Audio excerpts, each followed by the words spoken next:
Sektor ng edukasyon o patuloy ang misyon na pagbutihin at palakasin pa ang sektor ng edukasyon sa Dagupan City kasunod ng pagbubukas ng mga moderno at bagong gusali para sa iba't ibang paaralan sa lungsod.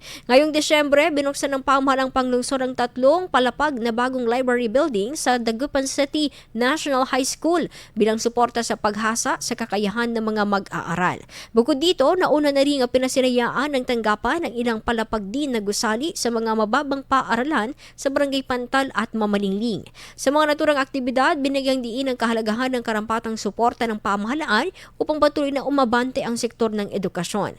Sa datos ng tanggapan, kabuuang 9 na school building na ang natapos mula noong 2024. 14 ang kasalukuyang itinatayo ngayong 2025 at 3 gusali naman ang nakatakdang ipatayo sa susunod na taon. IFM News. IFM News. IFM News.